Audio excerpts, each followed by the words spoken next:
Bom dia a todos, a graça e a paz, sejam todos muito bem-vindos.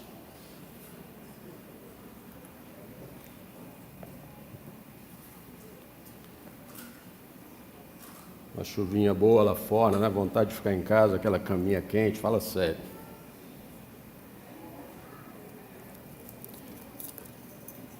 Vontade é vontade. A gente está aí na série do livro de Jeremias, e essa questão de chorar e ser consolado, se for por aí, há muito consolo para mim, que eu choro bastante. Mas eu quero, de antemão, dizer para você que Jeremias é um livro denso, muito complicado, difícil às vezes de entender, mas de uma profundidade, de uma beleza, de um alcance extraordinário. As coisas de Deus são assim, né? Escrito lá mais ou menos 630, 580 a.C., alguns estudiosos querem tirar o crédito da escrita do profeta, mas a gente não acha embasamento para isso. Então, o autor é o próprio Jeremias. E a gente tem 4 tópicos-chave desse livro. O primeiro é que somente Deus, a estrutura do que nós vamos falar hoje, eu quero que você entenda esses 4 pontos, esses 4 tópicos. Somente Deus compreende os corações do povo. Somente Deus compreende o seu coração. Deus Ele quer recompensar a justiça e punir o mal. Esse é o desejo do Criador. Recompensar a justiça e punir o mal. Deus deseja, é o desejo do coração do Altíssimo. Deus deseja perdoar e renovar de acordo com o seu próprio cronograma. O plano é dele, então é com ele. E ele deseja renovar de acordo com o próprio cronograma dele. E é onde nós vamos embasar hoje, em renovação. E por último, não menos importante, extremamente importante, o ser obediente. A obediência é uma recompensa. A obediência é uma recompensa e também ela tem um preço. Ser obediente não é barato. É caro. Você sabe por quê? Porque você tem que abrir mão das suas coisas que você acha que é importante e que para Deus não é. Então o preço é meio que quase ninguém quer pagar. E a gente, ao estudar o livro, vocês têm acompanhado a série aqui, em público, tem sido bastante valia, enriquecedor mesmo, e a gente tem aprendido bastante.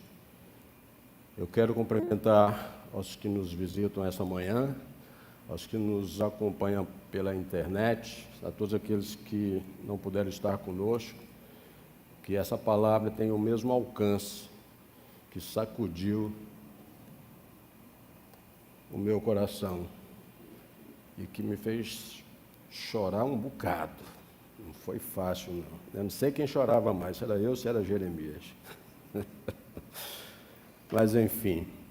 E eu quero trazer a título, embasado no capítulo 31 de Jeremias, nós vamos repetir a leitura do primeiro versículo, que foi apregoado aqui no domingo passado, mas nós vamos ler do versículo 1 ao 6.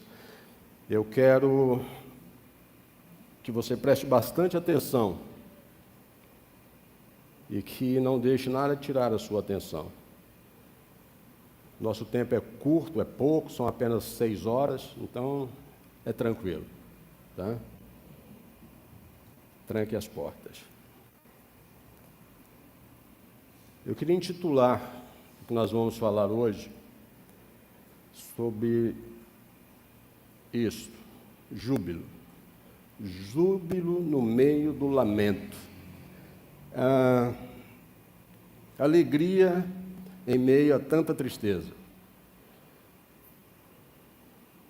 Felicidade em meio a lágrimas. Como é que é isso, né? Então, júbilo no meio do lamento, porque essa é a grande surpresa do amor de Deus para nós, para mim, para você, para a nossa vida. Jeremias capítulo 31, do versículo 1 ao 6. Jeremias, ele começou seu ministério no ano 13 de Josias, uns 60 anos depois que havia morrido Isaías. Sofonias e Abacuque eram contemporâneos do profeta, do seu primeiro ministério.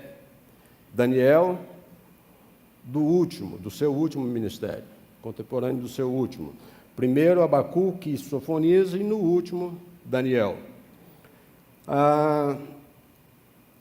Depois da morte de Josias, o reino de Judá parece que ele se apressou muito ao seu fim pelo cativeiro babilônico. E Jeremias ficou na terra ministrando ao pobre restante. A gente vê isso lá em 2 Reis, se não me falha a memória, no capítulo 24, precisamente entre o versículo 13 ou 14. Então, Jeremias ficou ali, até que desceram ao Egito, para onde ele o seguiu e onde ele morreu bem cedo.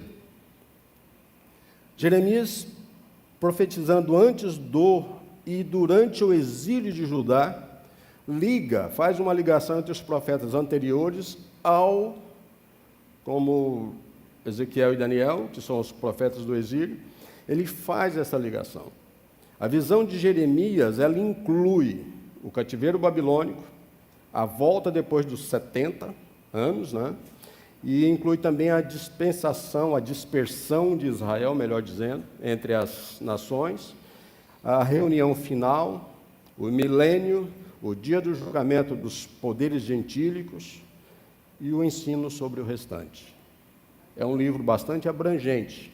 E a bem da verdade é que hoje, se a gente trouxesse aos nossos dias hoje, nenhuma igreja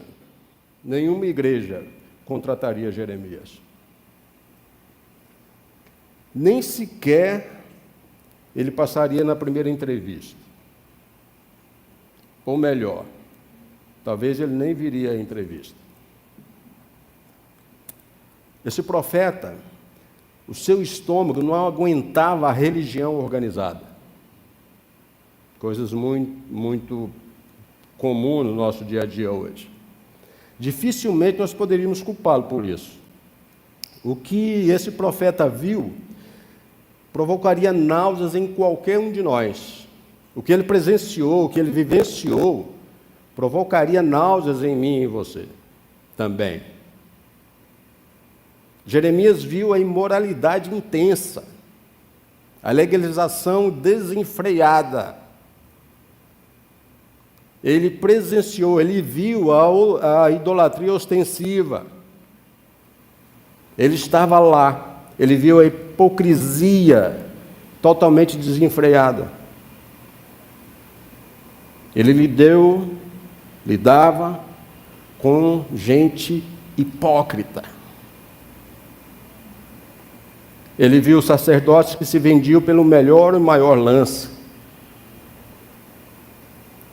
Viu reis que viveram o seu pior pesadelo. Mesmo que sua cabeça fosse, as cataratas do Iguaçu, ainda assim não geraria lágrimas suficientes para o seu choro. Olha o nosso profeta chorão. Como Jó, Jeremias também se amaldiçoou o dia que nasceu. E outra vez seria difícil culpá-lo, porque era uma época ruim para se viver. Se você está reclamando dos dias de hoje, você não tem a mínima ideia do que viveu Jeremias. E se tivesse essa ideia, você estaria bem melhor do que está hoje. Reclamaria menos. Ele pôde ler os escritos na muralha de Jerusalém sobre o que a Babilônia faria com ela. E finalmente, as muralhas caíram, exatamente como ele predissera. O templo foi invadido, exatamente como ele profetizara. E o povo foi aprisionado, escravos, e levado à Babilônia, exatamente como ele disse. Em verdade, ele nunca disse, eu bem que avisei para vocês. Ele nunca disse isso. Ele recordou o passado, caminhou entre as ruínas e agiu como fizera a maior parte da sua vida. Vivendo tudo aquilo, vendo tudo aquilo, Jeremias, sabe o que ele fez? Ele chorou.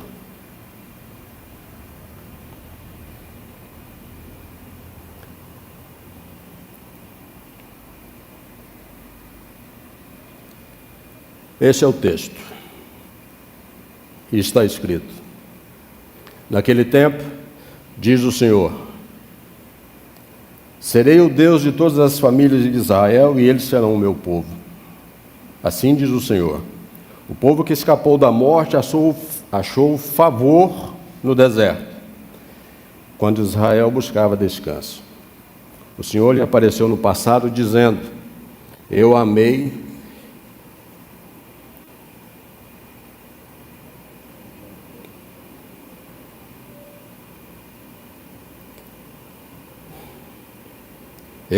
com amor eterno.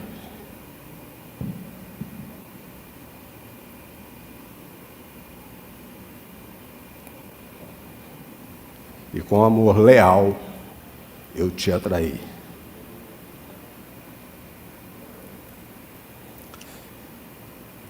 Eis a gente aqui, né? Como forte é isso. Eu a edificarei mais uma vez, ó Virgem Israel. Você será reconstruída. Mais uma vez você se enfeitará com guizos e sairá dançando com os que se alegram. De novo você plantará videiras nas colinas de Samaria, videiras que os lavradores que as tinham plantado antes profanaram. Porque vai chegando o dia em que os sentinelas gritarão nas colinas de Efraim, venham e subamos a Sião, à presença do Senhor, do nosso Deus. Aleluia. Senhor, nós te bendizemos e exaltamos o teu nome. Que o Senhor possa nos dar discernimento, Pai. Toque o nosso coração, a nossa mente, os nossos ouvidos. Faça aguçar em nós o desejo de reino, Senhor. Faça-nos entender todo esse plano, Senhor. Faça-nos viver, vivenciar e levar em nossas vidas todos os bons conselhos. E que de todo lamento, Senhor, nós possamos extrair um grande júbilo e que possamos cantar, porque o dia de cantar chegou. Nós oramos, nós te bendizemos, que a sua palavra seja de alcance, de transformação e de cura, e que todos aqueles que porventura tenham adentrado a tua casa, talvez falidos de alegria, de motivação, que possam sair daqui renovados pelo poder da tua palavra e pelo agir do teu Santo Espírito. Nós oramos, te bendizemos, te exaltamos no nome de Jesus. Amém e graças a Deus. Jeremias, versículo 1. Você ouviu na transição do domingo para este domingo hoje, nós vamos relê-lo. Traz naquele tempo, diz o Senhor, serei o Deus de todas as famílias de Israel e elas serão o meu povo. Você vai notar eu falando talvez numa tradução diferente, mas eu quero aguçar você de ver o sentido de tantas coisas que é uma mesma coisa. Naquele tempo diz Yahvé. A parte A desse primeiro versículo, essa frase remete a: nos últimos dias vocês entenderão isso. E vocês ouviram isso aqui domingo passado. Vocês entenderão nos últimos dias tudo isso. Então essa parte desse versículo nos remete a isso. Ela indica um tempo no futuro. E é um futuro próximo. E eu, sinceramente, do fundo do meu coração, eu espero que esteja muito próximo mesmo. Jesus precisa voltar, urgentemente. Então, esse futuro próximo, quando Deus fará coisas extraordinárias, maravilhosas, esse é o tempo. A promessa um tanto vaga do capítulo anterior, do capítulo 30, entre o versículo 33 e 34 ali, aqui é definida de forma mais clara. Naquele tempo, a promessa de restauração. Naquele tempo, é uma promessa de renovação. Então, o tempo chegou. É tempo de restaurar, de renovar, de estar de pé, de enfrentar, de vencer. É tempo de sorrir. Ah, pastor, mas eu estou com tanto problema. Eu estou doente. Eu estou isso, eu estou aquilo. Mas o tempo de cantar chegou, meu irmão. Esse é o tempo, porque é em meio a lamentos que você extrai júbilos, é que você canta, é que você alcança, é que você entende. É aí. Então a promessa, ela se torna mais clara aqui, a promessa de restauração, de renovação. E aqui a gente vê virar a fruição quando todas as famílias de Israel, o povo de Judá, serão restauradas à sua relação da aliança. Essa aliança apropriada com Yahvé, com Deus.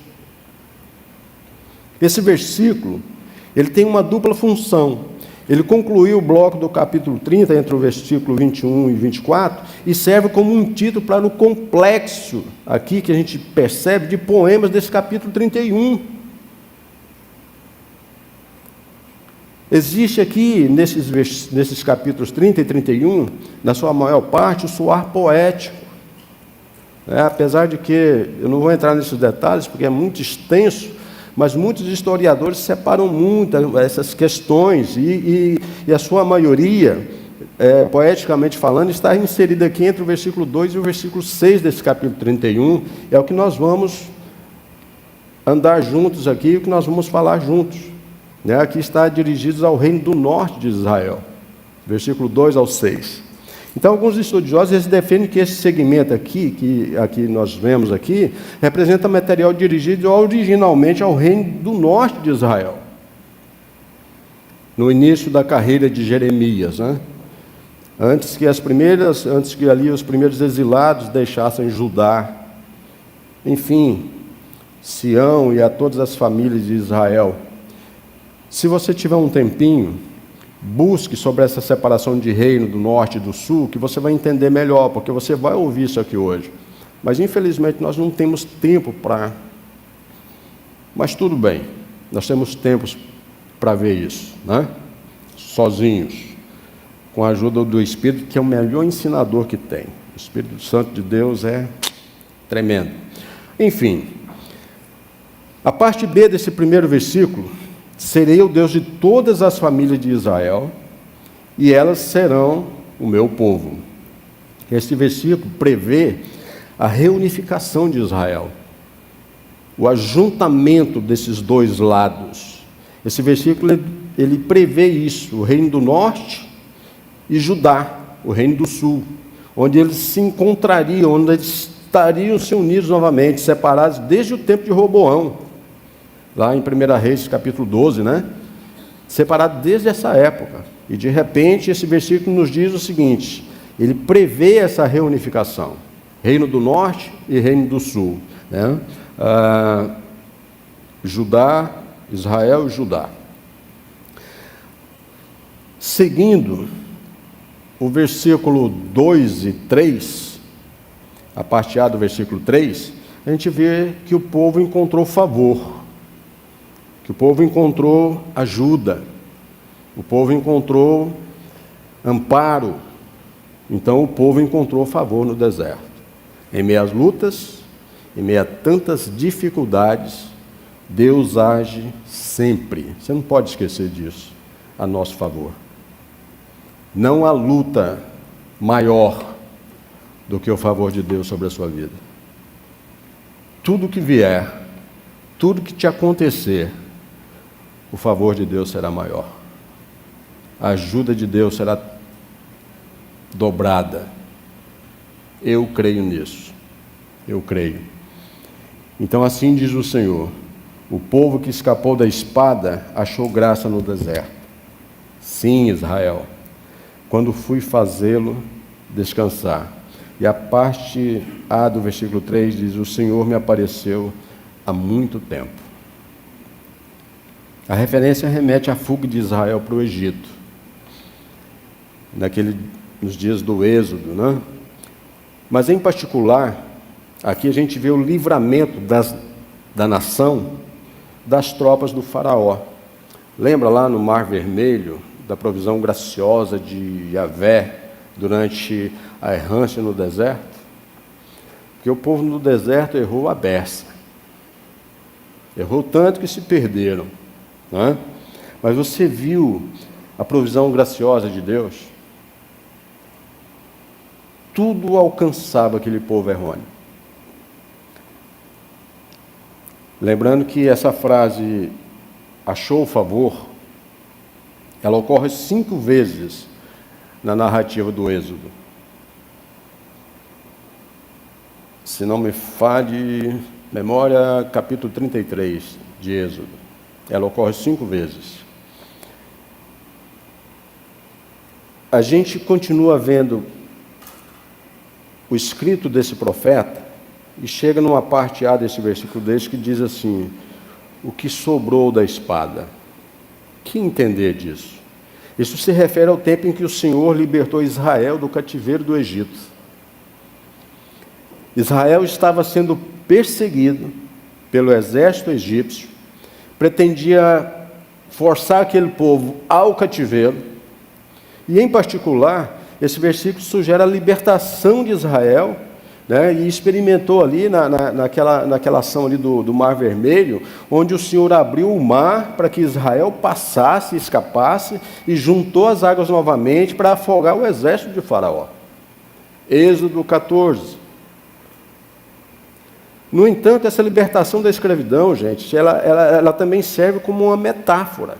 Ela não serve como metáfora para a libertação que o Senhor planejava, né, que planejava implantar para libertar os hebreus da sua atual situação, que era o cativeiro, ali na Babilônia. Em outras palavras, não temos que decidir se o Senhor está falando sobre o êxodo ou exilados babilônicos. Ambos são verdadeiros aqui. Se você perceber, está aqui. Achou favor no deserto. Olha essa parte B desse versículo 2. Achou favor no deserto. O Senhor tornou possível, o Senhor tornou real, extremamente possível para Israel sobreviver no deserto. Ele não permitiu que o povo estivesse lá e o abandonou. Estava lá, mas ele permitiu que eles sobrevivessem lá. O Senhor guiou Israel por uma coluna de nuvem durante o dia para amenizar o calor, e à noite uma coluna de fogo para que houvesse aquecimento e luz. Providências. O Senhor providenciou água de uma rocha, Êxodo 17, Números 20. O Senhor providenciou tudo, e o povo reclamando. E o povo reclama. Você tem tudo, meu irmão. Deus já providenciou tudo para a sua vida. E o que você faz? Reclama. Mudou os personagens. Mas o Senhor sempre providenciou. O povo de Israel sobreviveu literalmente pela graça de Deus. E você acha que você é um sobrevivente por quê? Porque você é bonito e e tal e coisa. Nós somos sobreviventes porque Deus nos ama e não deixa nos faltar nada. Mas o que nós fazemos? Reclamamos. Gostei de ler os seus lábios. Reclamamos. A gente não se conforma com nada. Eu estou falando de coisas. Você imagina nesse campo espiritual, que a gente não quer nem saber como é que funciona. Então, o Senhor tornou por ali, literalmente, pela graça de Deus, o povo sobrevive. Mas a graça que eles experimentaram no deserto foi mais do que apenas física. E durante sua jornada no deserto, eles receberam a lei e se tornaram o povo da aliança do Senhor. O deserto foi o solo em que o relacionamento daquele povo, o seu relacionamento com Deus, cresceu. E é no deserto, é na luta, é onde nossos olhos não veem possibilidade, que o nosso relacionamento com Deus cresce. Na primeira facilidade, nós esquecemos Ele. E é no deserto, exatamente no deserto, foi o solo que o relacionamento com Deus cresceu com aquele povo. No deserto, eles aprenderam as lições da fé, da dor e da infidelidade. Foi ali no deserto. A graça que Israel experimentou no deserto durante o êxodo serve como uma metáfora. E isso é certo, para a graça que os exilados babilônicos experimentarão no exílio. E também, quando finalmente for permitido cruzar o deserto para retornar a Jerusalém. A graça de Deus, a graça de Deus. Na parte C do versículo 2 e na parte A do versículo 3, até mesmo Israel, quando fui fazê-lo descansar, Yahvé me apareceu há muito tempo. O Senhor apareceu há muito tempo. O descanso que Israel buscava incluía ter um lugar para chamar de seu. Uma terra. Um lugar que pudesse ser chamado de seu. Isso é, um fim para a peregrinação e liberdade das ameaças que sofriam. A maioria dos estudiosos, eles vê nos versículos 2 ao 6, como se referindo ao reino do norte, em vez do reino combinado de Israel e Judá, que também era conhecido como Israel. E com base na menção de Samaria, do versículo 5, e Efraim, no versículo 6, Samaria serviu como a capital de Israel, reino do norte. E Efraim era uma das 10 tribos de Israel. Geograficamente, para você se situar e para você entender por que 2 reinos, a maioria dos estudiosos veem assim. No entanto, há uma boa dose de ambiguidade nesse ponto. Quando Israel buscava descanso, olha essa parte C do versículo 2. Nós poderia facilmente se referir à nação de Israel no Êxodo, antes da divisão do reino. E também poderia servir como uma metáfora, né, para a aparição do Senhor ao Israel reunido após o exílio babilônico. Ter chegado ao fim ali o exílio babilônico, era uma metáfora dessa aparição, né, do Senhor, um Israel reunido, onde norte e sul, hoje, reunidos. Seria uma metáfora para a aparição do Senhor ao Israel juntos, único, né? Enfim. No versículo 3, se há uma coisa que mexe comigo todo o tempo e o tempo todo, é falar do amor de Deus. E quando eu leio que Ele diz para mim assim, eu te amei. Olha a profundidade disso, meu querido. Eu te amei. com amor eterno. Você tem noção disso? Você pelo menos sabe ouvir isso. Deus está dizendo para você assim: eu te amei com amor eterno. Não há como a gente mensurar isso. A profundidade, o alcance desse amor. Sim, eu te amei com amor eterno. Parte C do versículo 3. Por isso, com benignidade, eu te atraí. Eu te chamei, eu te conquistei. Eu quis, eu quero você para mim. Eu te amei com amor eterno. A parte B do versículo 3. Anteriormente, o Senhor prometeu manter aliança e amor com aqueles que o amam e guardam seus mandamentos até 1000 gerações. Deuteronômio capítulo 7. Anteriormente, o Senhor prometeu isso. Agora, Yahvé diz que amou seu povo com amor eterno. Agora Deus diz: eu amei vocês com amor eterno. Portanto, com bondade amorosa, tem uma palavra no hebraico que diz hesed, que traduz isso: eu te atraí, parte C do versículo 3. E existem outras palavras hebraicas também, amã e emuná, que fazem isso, mas comumente traduzidos como fidelidade, né? Amã e emuná. A palavra hesed, ela tem uma rica variedade de significados. E ela vem dizendo que é gentileza, é benignidade, é misericórdia, é bondade, é fidelidade, é amor, é alcance.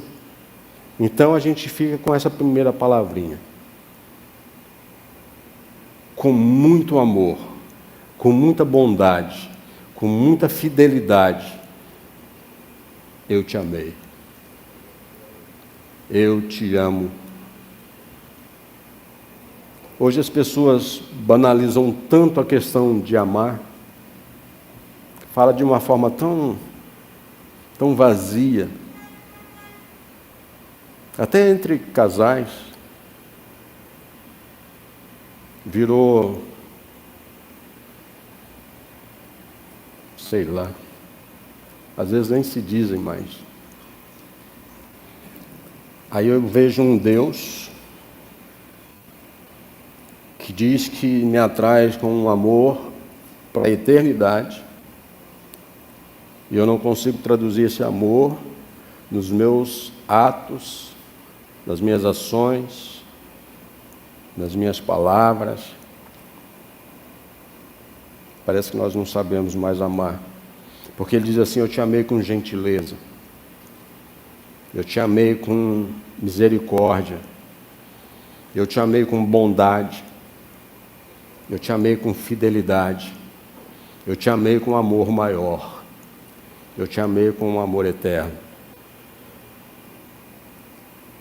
Quando aplicado a Yahvé, hesed é fundamentalmente a expressão de lealdade, de devoção às promessas solenes anexadas à aliança. E embora a maioria das ocorrências que traz essa palavra sejam traduzidas como amor constante, há elementos inegáveis de misericórdia, há elementos inegáveis de bondade que fundamentam cada uma dessas ocorrências em que Deus agiu a seu favor. Esse é o amor de Deus por nós. E esse é o amor que eu e você nós temos negligenciado, que muitas das vezes nós temos profanado, jogado fora.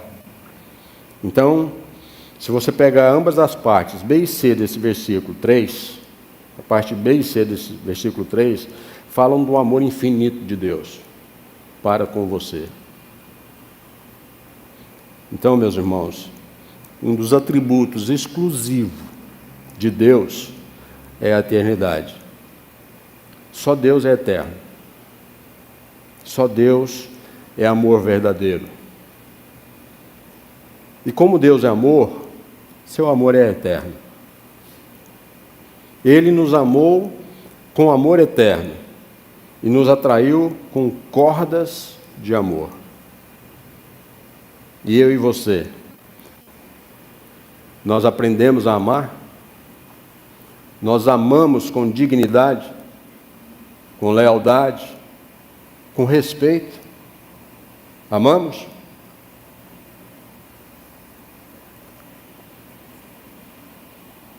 O que significa dizer que o amor de Deus é eterno? O que significa isso para você? O que é o amor eterno de Deus? Significa que este amor não tem origem em mim, não tem origem em você. O amor eterno de Deus, esse amor não teve origem em nós. Não tem origem no homem. Nós fomos, aliás, não fomos nós primeiro que amamos, né? Nós fomos amados primeiro. Primeiro Ele nos amou, primeiro Ele nos atraiu. Não fomos nós que amamos primeiro a Ele. O nosso amor por Deus é apenas o refluxo do fluxo do amor dele por nós. O amor de Deus por nós não tem origem em nós mesmos. Não tem. Deus nos amou quando ainda éramos apenas uma ideia na sua mente.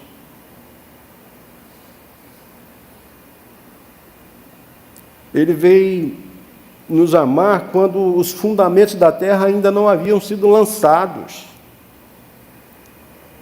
Essa é a profundidade do amor que esse profeta escreve e chora. Deus nos amou mesmo antes de nos criar. O amor de Deus por você precede a criação do universo. Mensura isso, meu irmão. Eu não estou falando de uma coisa qualquer.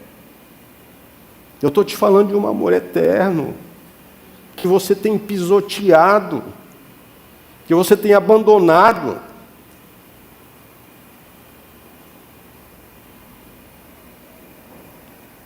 Esse amor do qual a gente fala,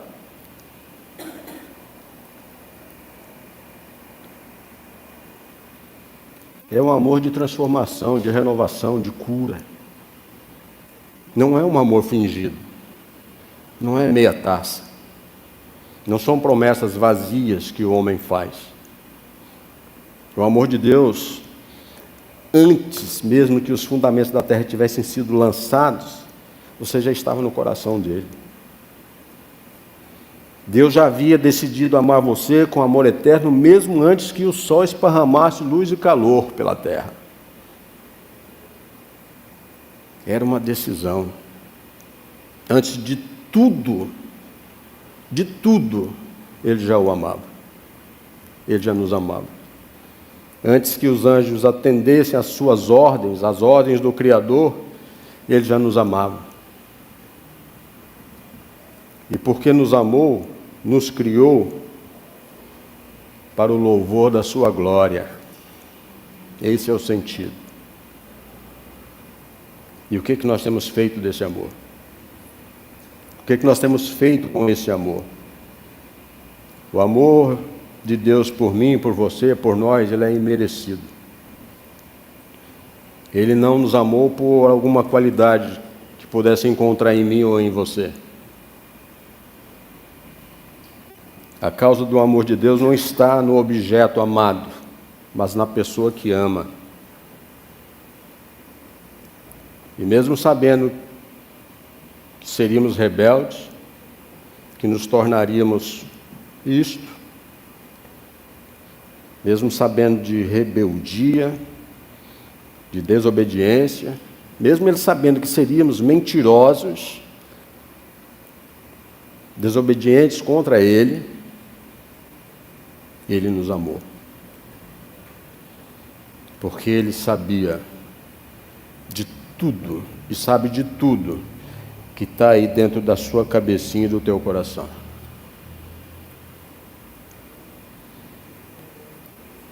Não nos amou por causa dos nossos méritos, mas apesar dos nossos deméritos.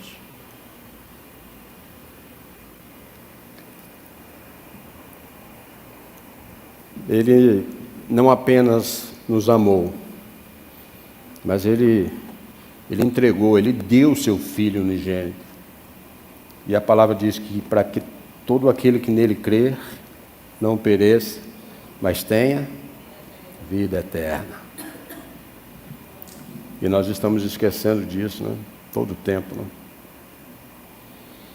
Ele não poupou seu próprio Filho, por amor a mim e a você, por amor a nós, seus eleitos.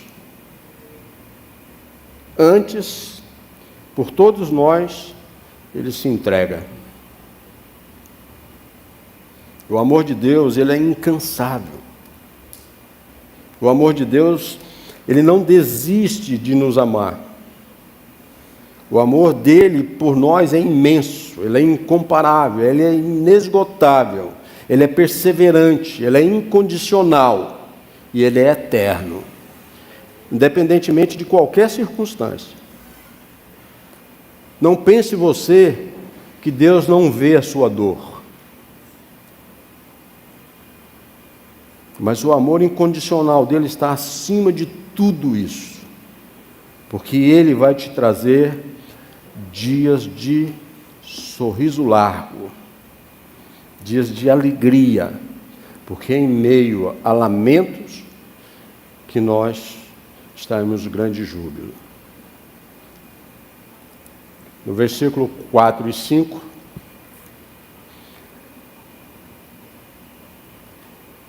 o Senhor afirma que outra vez edificará e que seremos edificados. Ainda te edificarei e serás edificada, ó Virgem de Israel. Ainda serás adornada com os teus tamborins e sairá nas danças dos que se alegram. Ainda plantarás vinhas nos montes de Samaria. Os plantadores plantarão e gozarão dos seus frutos. No chamado de Jeremias, o Senhor designou Jeremias sobre as nações, para arrancar e derrubar e distribuir e derrubar, para edificar e plantar. Lá no primeiro capítulo, à altura do versículo 10, vem trazendo. Então, os primeiros infinitivos tinham a ver com derrubar. Então, a preocupação dos capítulos de 1 a 29 é sobre esse infinitivo, muito a ver com derrubar. E nos dois últimos infinitivos, construir e plantar. E é o que a gente vê acerca de criação e restauração. É a restauração que é a preocupação do capítulo 30 ao 33. Restauração. Restaurar o que havia se perdido. Por isso, o livro da consolação. Há consolo aos que choram, aos que clamam. Então, nós vemos essas duas palavras, restauradoras, nesses versículos. Construir no versículo 4 e plantar no versículo 5. Observa o uso triplo da palavra novamente. Em algumas traduções de uma forma diferente, por isso eu fiz questão de trazer um pouco diferente. Olha, observe o uso triplo da palavra de novo, outra vez, novamente, o mesmo sentido, mas olha como é usado de forma tripla essa palavra. Novamente te edificarei, de novo farei, de novo terás. Novamente serás adornada com seus tamborins, parte B do versículo 4. Novamente plantarás vinhas, parte A do versículo 5. O Senhor já fez essas coisas antes. Ele construiu a nação de Israel. Ele deu a Israel motivo para regozijo. E Ele está falando isso para você essa manhã, meu irmão. Alegre-se, porque o tempo de cantar chegou. Ele tornou possível para Israel plantar vinhas e prosperar. Ele quer isso para mim e para você. E eu creio que o tempo é chegado. E agora Ele fará isso novamente. Aonde você pensa que está chegando o fim, saiba que para Deus é apenas o começo de uma pessoa restaurada, transformada, liberta, sarada, renovada.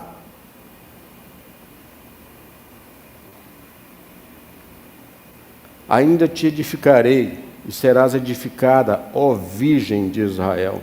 Essa parte A do versículo 4. Anteriormente o Senhor chamou Israel de desolada. Não foi? Você ouviu isso aqui? E agora, ele falou sobre ela se vestir, quando falou de desolação, ele se referia a Israel se vestir de forma provocativa, em uma tentativa de atrair de forma vã amantes. A gente vê isso lá no capítulo 4, à altura do versículo 30 de Jeremias. Agora ele chama de virgem de Israel. Só pode haver uma explicação para a mudança, de desolada para virgem de Israel. Eu só consigo enxergar uma explicação. E onde eu pesquisei, olhei, de todos os estudiosos que mencionam isso, aqui significa, a explicação mais plausível é que significa arrancar e derrubar, de destruir e derrubar, é que eram características dos capítulos 1 a 29, pela graça de Deus, isso foi o purificar de Israel, para que o Senhor possa e pudesse, uma vez mais, chamá-la de virgem. Primeiro, trata, quebra, faz de novo, para se tornar novo. Agora que ela foi destruída até os seus alicerces, o Senhor a edificará mais uma vez. E ela será edificada, bem edificada, reconstruída do zero. É como se Deus estivesse dizendo para mim: olha, até agora só foi besteira, meu filho. Vamos fazer de novo. Agora destruída, esmiuçada, onde você vê que a vida é um sopro, onde você vê que você não é essa valia toda que você diz que é, onde você vê e percebe que você é dependente sim de Deus, porque sem Ele nada é feito. Então, bem edificado agora, alicerçado, andando em segurança, reconstruído do zero. Novamente você será enfeitado, adornado com os vossos tamborins, e saireis nas danças que se alegram. Essa parte B do versículo 4, anteriormente o Senhor diz: farei cessar o som da alegria, a voz da alegria. Ele diz lá atrás, agora que Israel foi purgada, dos seus pecados, perdoada dos seus pecados, ela sairá em regozijo mais uma vez. Ainda plantarás vinhas nos montes de Samaria, parte A do versículo 5. Anteriormente o Senhor disse: muitos pastores destruíram a minha vinha e pisotearam a minha porção. Não foi isso que você ouviu aqui? Agora, aqueles que pisotearam a minha porção, fizeram da minha porção aprazível, um deserto assolado. Agora Israel terá permissão para restaurar as vinhas. É o renovo. Chegou o tempo de cantar. Essas vinhas são um meio pelo qual as pessoas são sustentadas fisicamente, mas também serve como uma metáfora para a vida, para a vitalidade, para a prosperidade, para o favor do Senhor. Os plantadores plantarão, parte B do versículo 5. Quando Israel entrou na terra prometida após a sua estada de 40 anos no deserto, encontrou uma terra de leite e mel. Números 13, Uma terra de trigo e cevada, videiras e figueiras, romãs, uma terra de oliveiras e mel. Deuteronômio 8. Uma terra onde as uvas cresciam tanto, e eu não estou mentindo não, viu gente? Isso é palavra. Era uma terra em que as uvas cresciam tanto que um cacho precisava de 2 homens para carregar. Você sabia disso? Nem eu.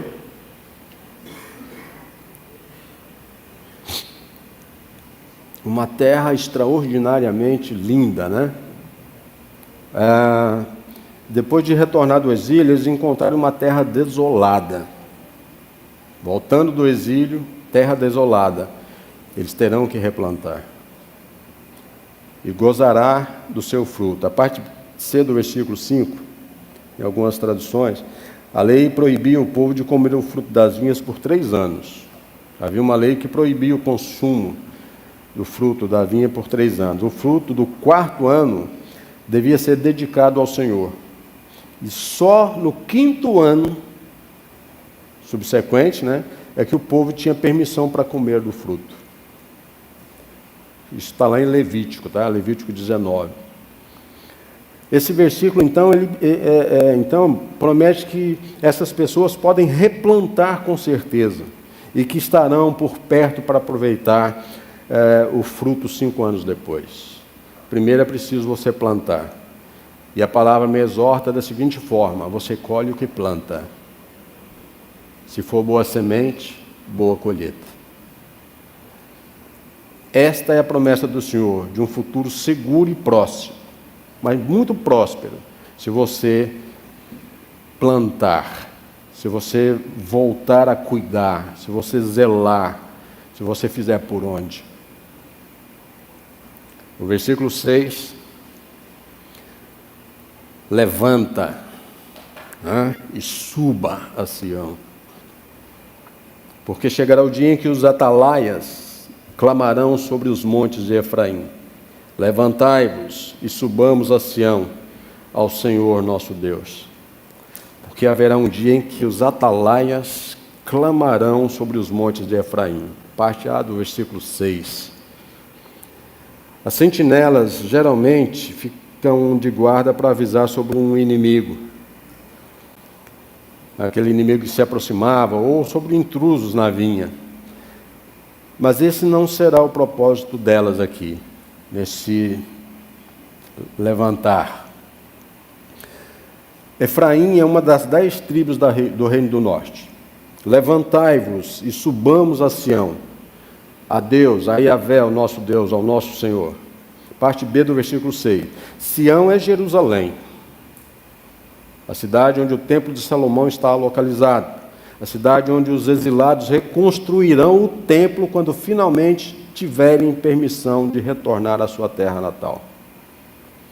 Essas sentinelas não gritarão para avisar sobre um inimigo ou um intruso, mas chamarão as pessoas para adorar. Está acompanhando isso? Antes, está chegando o inimigo, estão mexendo na vinha. Restaurada, elas serão o canal de aviso de se, ei, venha, levante-se, venha adorar. Mudou bem a coisa, não? E que legal isso, né? E que bacana. Essas sentinelas gritarão para avisar sobre o processo de pessoas adorar a Deus, sobre adoradores. O fato de que esses efraimitas, no Reino do Norte, chamarão as pessoas para irem em Jerusalém, Reino do Sul, aqui para adorar a Deus, aqui é um símbolo da nova unidade que Israel desfrutará. É a unificação novamente, gente. Pessoas do norte chamando as do sul, para adorar em um só propósito. Não haverá mais norte e sul, mas apenas o povo de Deus. Um povo só. Esse é o sentido. Isso é o que o profeta explica, narra, escreve, nos ensina. Jeremias, meu amigo, e nós vamos terminar. Jeremias não pregava somente tristeza e condenação. A renovação, reorganização, a união do que estava separado. Jeremias pregava algo para que o povo tivesse esperança em Deus. Porque o Senhor pregava o profeta, escrevia o profeta, declarava o profeta: o Senhor te renova, o Senhor te renovará, assim como fez e sempre fará. Renovo. Os cristãos nunca, mas nunca, jamais devem perder a esperança. Por problema algum, por dificuldade nenhuma, não perca a sua esperança. Não entre em desespero porque você acha que está perdendo coisa. Você é convidado a se levantar para adorar, para reconstruir juntos, para ser chamada novamente de ó Virgem de Israel. Os cristãos não podem esquecer: a nossa fé em Cristo nos dá a certeza de um amanhã seguro. Sem ela, talvez nem amanhã haja. Mas que essa fé em Jesus nos traz a certeza de uma segurança amanhã, e isso eu sou prova viva. Sempre. Eu quero te dizer, eu quero que você leve no seu coração essa manhã, meu irmão, que o tempo de cantar chegou.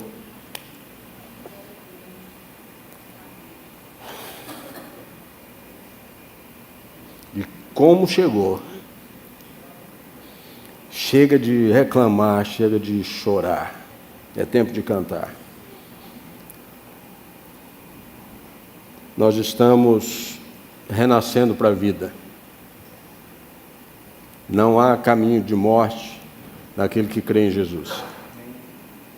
Nossa fé em Jesus Cristo é a rocha que nos sustenta e nos dá estabilidade em meio a tantas incertezas que podemos estar vivendo. Amém? Vamos orar?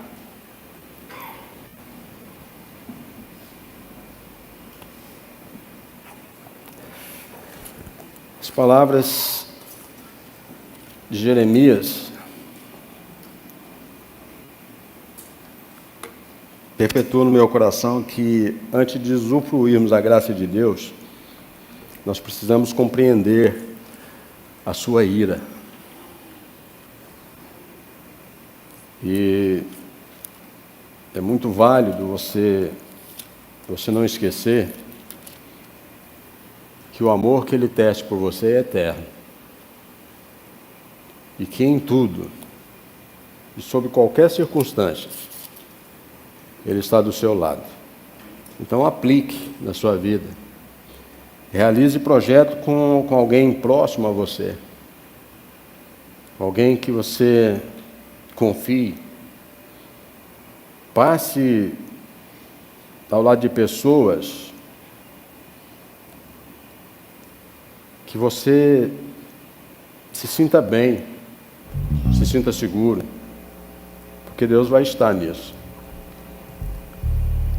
Faça uma lista de tudo que Deus já fez por você. Tenta fazer essa lista de tudo que Deus já fez por você. E depois se alegre na sua bondade e na sua fidelidade. Porque até hoje, meu irmão, nunca te faltou nada. Só você que acha que faltou. Você sempre teve o suficiente. E o suficiente vem de Deus. Senhor, nós te bendizemos, te adoramos, exaltamos o teu nome. Nós somos gratos. E te pedimos que possa nos ajudar, Deus, para caminhar com segurança, para caminhar com fidelidade, com lealdade, com compromisso, com hombridade. E que nada faça a nenhum de nós, Pai, temer, ter medo. Nos dê a segurança, nos dê uma visão aguçada de alcance da sua misericórdia sobre as nossas vidas. Nenhuma enfermidade, nenhuma desilusão, nenhuma traição, nada, Senhor, está acima do seu amor por nós. Que nós possamos sair daqui convictos, Pai, que o Senhor é o nosso cuidador, nosso tutor, Só em Ti nós encontramos a verdadeira paz, a verdadeira segurança. E que nós possamos nos despir de todo o nosso humanismo, Deus. Todo esse egoísmo, de toda essa falácia de sentimentos negativos. E possamos aguçar com olhos de eternidade o Teu amor, Senhor. Nós Te agradecemos por tudo que é em nossas vidas. Nós Te agradecemos por tudo que ainda farás em Sua casa e em nosso meio. Que nós possamos ser e ter sempre um coração grato, em nome de Jesus. Amém e graças a Deus.